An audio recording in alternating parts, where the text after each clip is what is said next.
हामिद अंसारी इस वक्त हमारे साथ मौजूद हैं। पाकिस्तान की जेल में 3 साल बिताने के बाद उनको रिहाई मिली है।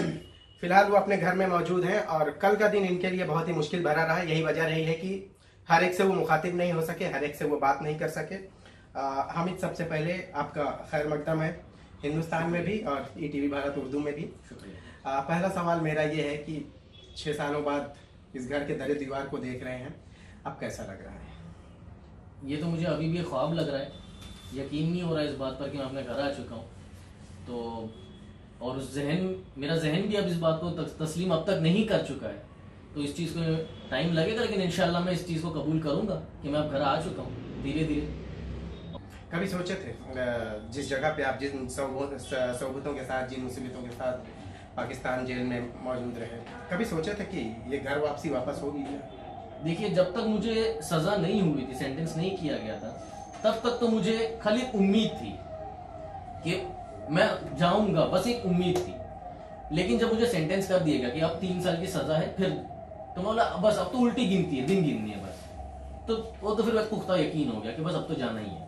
पाकिस्तान एक ऐसा मुल्क है जहाँ पे मुसलमानों की अक्सरियत है। ठीक है, आप मुलजिम के तौर पे गिरफ्तार किए गए, क्या बाल के बराबर भी या थोड़ी भी उनके दिल में कोई मुरव्वत, कोई मोहब्बत रही है? देखिए, मैं ये कहूँगा कि जैसे यहाँ पे भी ऐसे लोग हैं कि जो लोग मजहब को नहीं देखते, सरहदों को नहीं देखते, वो इंसानियत को देखते हैं। वैसे ही वहाँ पे भी ऐसे लोग हैं, जैसे मैंने पहले भी बताया था, वहाँ के social activist, human rights activist जो रक्षणदा मैडम थे और जो काजी अनवर साहब, इनका हमारे साथ कोई लेन देन नहीं है। नेशनलिटी तो वहीं की है उनकी, वो है पाकिस्तानी, लेकिन उन्होंने एक हिंदुस्तानी की मदद की, तो कोई लालच भी नहीं उसमें।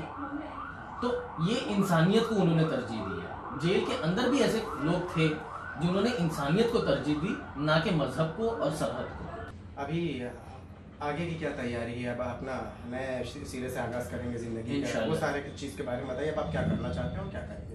मैं चूंकि टीचिंग लाइन की जॉब छोड़कर गया था, तो कोशिश कर रहा हूँ कि टीचिंग लाइन को ही दोबारा ज्वाइन करूँ। कभी इतने दिनों में, जब 6 साल वहाँ थे, घर में यहाँ वालिद साहब थे, वहाँ कभी जब यहाँ की याद आती थी, कभी जेल वालों से कुछ बातचीत होती थी, वहाँ उनकी तरफ से क्या रिएक्शन मिलता था आपको? उनकी तरफ से हमदर्दी ही रहती, अक्सरियत लोगों से हमदर्दी ही रहती थी कि भाई ये तो मुसाफिर है, बेगुनाह बंदा है, तो इसके साथ हमदर्दी की जाए तो ज्यादा बेहतर है। उन लोगों में ये नहीं था कि भाई ये कौन से मजहब का है। एक सवाल है जी, जिसकी मोहब्बत में गिरफ्तार हुए तो मुलाकात हुई थी क्या उससे? नहीं। ये सारी चीजें कैसे, फिर भरोसा कैसे आ गया? बस ये कुछ थे, ऐसी मरहलात से गुजरे थे, तो मैं भी इतना भी ये नहीं जज्बाती नहीं हो गया था कि बस आंख पे पट्टी बांध के मैं कूद पड़ा। जब चीजें थी, हकीकत में उसमें नजर आई, जो मुश्किलात मुझे बयान की गई थी कि वहां पर ऐसी ऐसी मुश्किलात हैं और तुम्हारी मदद की जरूरत है, तो उन सब चीजों की मैंने तस्दीक की। और उसके बाद जब ये चीज पता चली तो मैं फिर वहां पे गया। तो देखिए, मैं ये कहता हूँ कि सोशल मीडिया पे कोई भी नौजवान क्या कर रहा है, सिर्फ गप लगा रहा है, टाइम पास कर रहा है। तो तुम टाइम पास करने से बेहतर है कुछ अच्छी चीज करो, कोई क्रिएटिव चीज करो, खुद का भी फायदा करो, अपने घर वालों का भी फायदा करो, देश का भी फायदा करो, सबके लिए फायदा होगा। हमसे बात करने के लिए बहुत बहुत शुक्रिया। तो ये थे हामिद अंसारी, जिन्होंने घर वापसी की है। और ये घर वापसी उम्मन जो हिंदुस्तान में जिसे कहा जाता है वो घर वापसी नहीं, बल्कि ये अपने घर आए हैं। मुंबई से ETV भारत के लिए शाहिद अंसारी की रिपोर्ट।